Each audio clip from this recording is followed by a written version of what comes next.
Assalamualaikum Ustazah, Waalaikumsalam warahmatullah. Izin bertanya, sebenarnya bagaimana cara mengepel lantai yang benar agar menjadi suci, dan bagaimana kalau lantai sering ada tai cicaknya, boleh tidak melaksanakan sholat di atas lantai tersebut, dan bagaimana kalau misalkan memakai sajadah di atas lantai tersebut. Cara mengepel lantai yang benar adalah kalau lantai tersebut ada najisnya, itu kita sucikan dulu.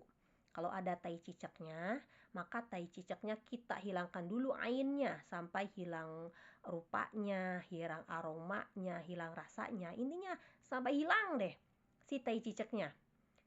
Sampai hilang berarti kan sebenarnya udah gak ada tuh tai cicaknya.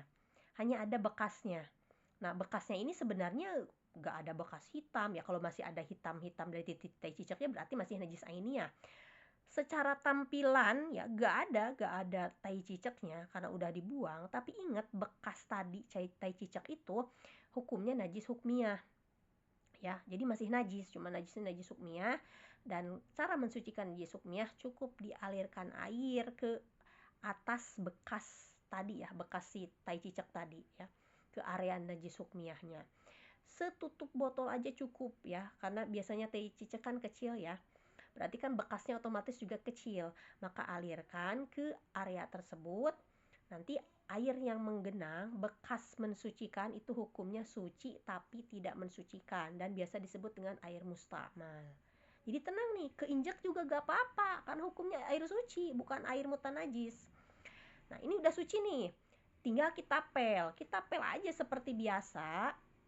Dan nanti pas di bagian genangan air tadi kita lanjut pel aja, sambil kita sapukan, kita ratakan genangan airnya dengan lapel, gak apa-apa karena memang air tersebut hukumnya suci gitu, bukan mutanajis.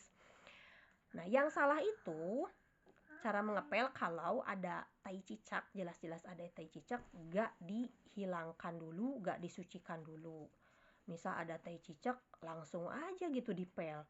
Pelannya basah, tai cicaknya nempel di pelan, akhirnya pelannya jadi mutanajis.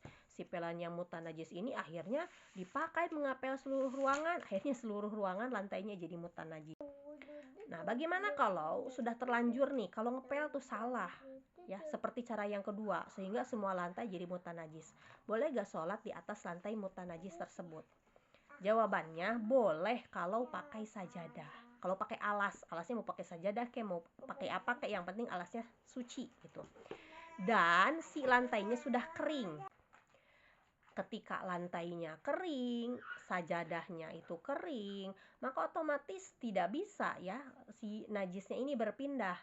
Karena najis bisa berpindah ketika salah satunya basah. Sementara lantai kering, sajadah juga kering, kita hamparkan sajadah, kemudian kita sholat di atas sajadah tersebut, maka ini tak masalah. Karena yang menjadi tempat sholat itu hanyalah area yang menempel ya ke tubuh kita. Satu sajadah pun bukan semuanya jadi area tempat sholat kita. Kalau yang sholatnya laki-laki itu paling yang jadi tempat sholat ya area yang di sajadah itu, yang kena ke kening ketika sujud, kena ke tangan ketika sujud, yang kena ke lutut, kena ke kaki. Itulah tempat sholat, dan tempat sholat yang bagian itulah yang kena ke tubuh itu yang wajib suci dari najis.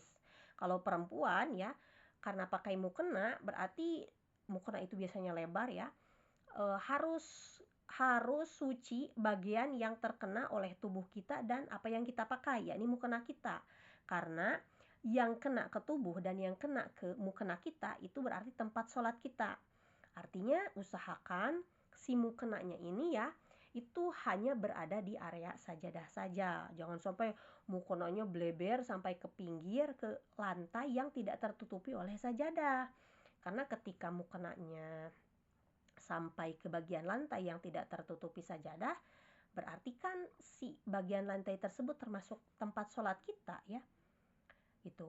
Ketika termasuk tempat sholat, berarti tempat sholat harus suci dari najis. Sementara ini mutanajis, akhirnya kan sholat jadi tidak sah. Walaupun secara hukum kan gak pindah, Ustazah, gak pindah. Ini kan lantai kering, mukena saya kering. Berarti kan gak pindah dong najis dari lantai ke mukena. Bukan masalah pindah najisnya nih.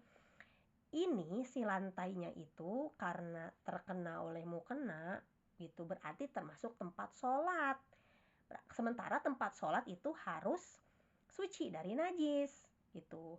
Kalau ada najisnya, mutanajis, walaupun najisnya hukmiyah, maka sholat di atas tempat sholat yang mutanajis itu hukum sholatnya tidak sah.